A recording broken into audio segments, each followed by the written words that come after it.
ಸಖತ್ ಖಾರ ಬಣ್ಣ ಮತ್ತು ರುಚಿ ಆಚಿ ಚಿಲ್ಲಿ ಪೌಡರ್. ಬಿಗ್ ಬಾಸ್ ಅಂದರೆ ಏನೊಂದು ಇಮ್ಯಾಜಿನೇಷನ್ ಇತ್ತು, ಈಗ ಹೋಗಿ ಬಂದ ನಂತರದಲ್ಲಿ ಬಿಗ್ ಬಾಸ್ ಅಂದರೆ ಏನು ನೆನಪಾಗತ್ತೆ, ಏನು ರಿಯಾಲಿಟಿ ಏನು ಅಂತ ಹೇಳಿ. ನಂಗೆ ತುಂಬ ಜನ ಹೇಳ್ತಾ ಇದ್ರು ಲೈಕ್ ಬಿಗ್ ಬಾಸ್ ಅಂತ ಹೋದ್ಮೇಲೆ ಮೇ ಬಿ ನೆಗೆಟಿವ್ ಆಗ್ಬೋದು ಅಥವಾ ಪಾಸಿಟಿವ್ ಆಗ್ಬೋದು, ಹುಷಾರು ನೋಡ್ಕೋ, ಅಲ್ಲಿ ಹೋದ್ಮೇಲೆ ಇತ್ತು ಟಾಕ್ಸ್ಗಳಲ್ವಾ, ಕ್ಷಣಕ ಅಷ್ಟೇ, ಕ್ಷಣಿಕ ಫೇಮಸ್ ಅಷ್ಟೇ, ಆಮೇಲೆ ನೆಗೆಟಿವ್ ಆಗಿಬಿಟ್ರೆ ಕೆರಿಯರ್ ಹೆಂಗೆ. ಐ ವಾಸ್ ಲೈಕ್ 2 ವರ್ಷ ಇಂಡಸ್ಟ್ರಿಗೆ ಬಂದಿದ್ದೀನಿ, ನಂಗೆ ಎಲ್ಲಿ ಅದು ಬೇಕಾ ಸ್ಟೇಜ್, ಅದು ಬೇಕು ಜನಕ್ಕೆ ರೀಚ್ ಆಗಬೇಕು. ಆ್ಯಂಡ್ ಪೀಪಲ್ ರಿಷಾನ ಈ ಥರ ಇಷ್ಟಪಟ್ಬಿಟ್ರೆ ನಾನೇನು ಆ್ಯಕ್ಟಿಂಗ್ ಏನೇ ಮಾಡಿದ್ರು ನನ್ನ ಇಷ್ಟಪಡ್ತಾರೆ. ಟ್ರೂ ಅಲ್ವಾ? ರಿಯಲ್ ರಿಷಾ ಗೊತ್ತಾದ್ಮೇಲೆ ನಾನು ಏನು ಆ್ಯಕ್ಟಿಂಗ್ ಮಾಡಿದ್ರು ಇಷ್ಟಪಡ್ತಾರೆ, ಇನ್ನು ಜನರು ಅಕ್ಸೆಪ್ಟ್ ಮಾಡ್ಕೊಂಡ್ಬಿಡ್ತಾರೆ ಅನ್ನೋದು ಒಂದು ನಂಬಿಕೆ ಇತ್ತು. ಹಾನೆಸ್ಟ್ಲಿ ಐ ಫೀಲ್ ಅದನ್ನು ಗಳಿಸಿದ್ದೀನಿ. ಮತ್ತು Bigg Boss before and after ನಂಗೆ ತುಂಬಾ ಹೆಲ್ಪ್ ಆಗಿದೆ. ನಾನು ಏನಕ್ಕೋಸ್ಕರ ಬಿಗ್ ಬಾಸ್ಗೆ ಹೋದೆ ಅದು ನನಗೆ ಸಿಕ್ಕಿದೆ. ಮೇ ಬಿ ಇನ್ನೊಂದಷ್ಟು ಕಾಲ ಇರ್ಬೋದಿತ್ತೇನೋ, ಬಟ್ ಸಿಕ್ಕಿದೆ, ತೃಪ್ತಿ ಇದೆ ಸಿಕ್ಕಿರೋದು. ಇನ್ನು ವೀಕೆಂಡ್ ಎಪಿಸೋಡ್ ಅಂದರೆ ನಿಮಗೆ ತಟ್ಟಂತ ಮೈಂಡಿಗೆ ಬರ್ತಾ ಇದ್ದಿದ್ದೇನು? ಅವಸ್ಕೊತಾ ಇದೆ ವೀಕೆಂಡ್ ಎಪಿಸೋಡ್ ಬಂದರೆ. ಎಲ್ಲರೂ ಓ ಸ್ಟಾರ್ಟ್ ಇವತ್ತು, ಓ ನಿನ್ಗಿದೆ ಗ್ರಾಚಾರ, ಏನು ತಪ್ಪು ಮಾಡಿದೆ ಅವ್ನಿಗೆ ಇಲ್ಲಿ ಅಂತೂ ರೇಕ್ಸ್. ನೀನು ಈ ವಾರ ಎಸ್ಪೆಷಲಿ ಎಲ್ಲ ಸೈಲೆಂಟಾಗಿದ್ದೆ, ಮಾಡೋವ್ರ ಜೊತೆ ಬಂದಿದ್ದೆ, ಎಲ್ಲ ಸೈಲೆಂಟಾಗಿ ಲಾಸ್ಟಲ್ಲಿ ಯಾಕೆ ಒಂದು ಪಟಾಕಿ ಹಚ್ಕೊಬಿಟ್ಟೆ ಅಂತ ರೇಗಿಸ್ತಾ ಇದ್ದ ಅವನು. ಇಸ್ಲಾಗ ಏನೂ ಹಚ್ಚಿಲ್ಲ, ನಾನು ಸುಮ್ಮನೆ ಇರಿಸೋದು ಗುಡ್ ಅನ್ಸ್ಕೊತೀನಿ, ಗುಡ್ ಅನ್ನಿಸ್ಕೊಳ್ಳೋದ್ರಲ್ಲಿ ಮನೆಗೆ ಬಂದುಬಿಟ್ಟಿದ್ದೀನಿ ನಾನು.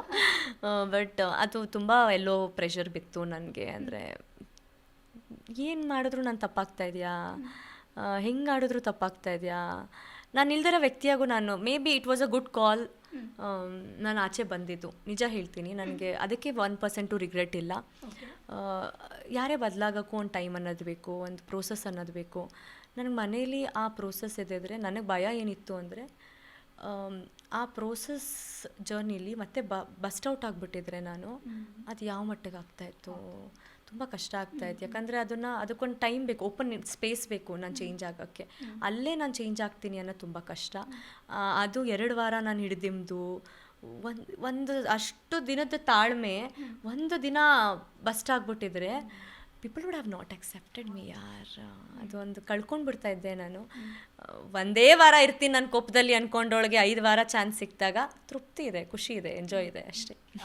ಸೊ ನಿಮ್ಮ ಮುಂದಿನ ಪ್ರಾಜೆಕ್ಟ್ ಬಗ್ಗೆ ಏನಾದರೂ ಐಡಿಯಾ ಇದೆಯಾ, ಅಥವಾ ಹೊರಗೆ ಹೋದ ತಕ್ಷಣ ಇದನ್ನೇ ಮಾಡಬೇಕು ಅನ್ನೋದೇನಾದರೂ ಇದೆಯಾ, ಹೇಗೆ? ಇಲ್ಲ, ನನ್ನ ಸಿನಿಮಾ ರಿಲೀಸ್ ಇದೆ, ಇನ್ನೇನು ನಂದು ಧರ್ಮಕೀರ್ತಿ ಅವ್ರದ್ದು ಇನ್ನೇನು ಬ್ಯಾಂಗ್ಳೂರಿನಂತ ರಿಲೀಸ್ ಇದೆ. ಮತ್ತು ಪ್ರಮೋದ್ ಸರ್ ಜೊತೆ ಕೆಲಸ ಮಾಡ್ತಾಯಿದ್ದೀನಿ. ತೆಲುಗು ಒಂದಷ್ಟು ಸಿನಿಮಾಗಳು ಮಾಡ್ತಾಯಿದ್ದೀನಿ. ಸೊ ಹೊಸ ಸಿನಿಮಾ ಕಾಯ್ತಾ ಇದ್ದೀನಿ. ಶೂಟಿಂಗ್ ಒಂದು ಪಿಂಗಾಕ್ಷ ಅಂತ ಹೇಳಿ ಪಾಪ ಅರ್ಧದಲ್ಲಿ ಶೂಟಿಂಗ್ ಹೋಲ್ಡ್ ಮಾಡಿ ಹೋಗಿಸಿದ್ದೆ ಅವ್ರಿಗೆ. ಅವರು ತುಂಬ ಒಳ್ಳೆ ಟೀಮ್, ಯಾರು ಬಿಡಲ್ಲ ಅರ್ಧದಲ್ಲಿ ಶೂಟಿಂಗು ಹೋಲ್ಡ್. ಈಗ ಡೇಟ್ಸ್ ಕೊಟ್ಟು ಕಂಪ್ಲೀಟ್ ಮಾಡಿಕೊಡ್ತೀನಿ. ನೋಡೋಣ, ಇವಾಗ ಒಳ್ಳೆ ಆಪರ್ಚುನಿಟೀಸ್ಗೆ ಐ ಆಮ್ ವೆಯ್ಟಿಂಗ್ ಅಷ್ಟೇ. ಐ ಆಮ್ ಓಪನ್ ಬುಕ್, ಎಲ್ಲಿಂದನಾದರೂ ಬರಲಿ, ಬಟ್ ಒಳ್ಳೆ ಆಪರ್ಚುನಿಟಿ ಬರಲಿ ಅಂತ ಅಷ್ಟೇ. ಸೊ ಬಿಗ್ ಬಾಸ್ ಮನೆಯಲ್ಲಿ ಇಷ್ಟು ದಿನ ಇದ್ದು ಸಾಕಷ್ಟು ಎಂಟರ್ಟೈನ್ ಮಾಡಿದ್ದೀರಾ, ಸಾಕಷ್ಟು ಜನರ ಪ್ರೀತಿ ಅಭಿಮಾನವನ್ನು ಕೂಡ ಗಳಿಸಿದ್ದೀರಾ. ಸೊ ನಿಮ್ಮ ಮುಂದಿನ ದಿನಗಳು ಕೂಡ ತುಂಬ ಚೆನ್ನಾಗಿರಲಿ ಅಂತ ಹೇಳಿ ನಾವು ಕೂಡ ಕೇಳ್ಕೊಳ್ತೀವಿ ಈ ಮೂಲಕ. Thank you so much ma'am. ಕೊನೆಯದಾಗಿ ಏನು ಹೇಳ್ತೀರಾ? Thank you so much. ಎಲ್ಲರಿಗೂ ಹೇಳೋದಷ್ಟೇ, ಗಿಲ್ಲಿ ಅಂತ ಮ್ಯಾಟ್ರಲ್ಲಿ ತುಂಬ ಇದು ಮಾಡಬೇಡಿ. ನನಗೂ ಗಿಲ್ಲಿ ಅಂದರೆ ಅಷ್ಟೇ ಇಷ್ಟ ಇದೆ. ಗಿಲ್ಲಿ ಆಚೆ ಬಂದ ಮೇಲೂ ನಿಜವಾಗ್ಲೂ ನಾನು ಅವನು ಕುತ್ಕೊಂಡು ಒಂದು ಇಂಟರ್ವ್ಯೂ ಕೊಡ್ತೀವಿ. ಆವಾಗ ನಿಮ್ಗಳಿಗೆ ಗೊತ್ತಾಗುತ್ತೆ ನಾವು ಎಷ್ಟು ಚೇಷ್ಟೆ ಇದ್ವಿ, ಎಷ್ಟು ಸಲಿಗೆ ಇದ್ವಿ ಅಂತ ನಿಮ್ಗಳಿಗೆ ಗೊತ್ತಾಗುತ್ತೆ. ಅದ್ರ ಮೂಲಕನೇ ನಿಮ್ಗಳಿಗೆ ಅರ್ಥ ಆಗುತ್ತೆ ನಮ್ಮ ಬಾಂಡ್ ಏನಿತ್ತು ಅಥವಾ ಏನಕ್ಕೆ ಅಷ್ಟು ಕನೆಕ್ಷನ್ ಇತ್ತು ಅಂತ ಹೇಳಿಬಿಟ್ಟು. ಪ್ರೀತಿ ಕೊಡೋದು ನಿಲ್ಲಿಸ್ಬೇಡಿ. ಏನೋ ಒಂದು ಇನ್ಸಿಡೆಂಟ್ ಅಥವಾ ಏನೋ ಒಂದು ತಪ್ಪು ಅಥವಾ ಏನೋ ಒಂದು ಕೋಪ ಮಾಡ್ಕೊಂಡಿದ್ದೀನಿ ಒಳಗಡೆ ಅಂತ ಹೇಳಿಬಿಟ್ಟು ಅದೇ ರಿಷಾ ಅಂತ ಇದು ಮಾಡಿಬಿಡಿ. ತಪ್ಪು ಮಾಡಿದಾಗ ಬುದ್ಧಿ ಹೇಳಿದ್ದೀರಾ, ಚೇಂಜ್ ಆಗ್ತೀನಿ ಅಂದಾಗ ಪ್ರೀತಿ ಕೊಡೋದು ನಿಲ್ಲಿಸ್ಬೇಡಿ, ಅದನ್ನೇ ಕೊಡ್ತಾ ಇರಿ ಅಂತ ಕೇಳ್ಕೊತ. ಓಕೆ.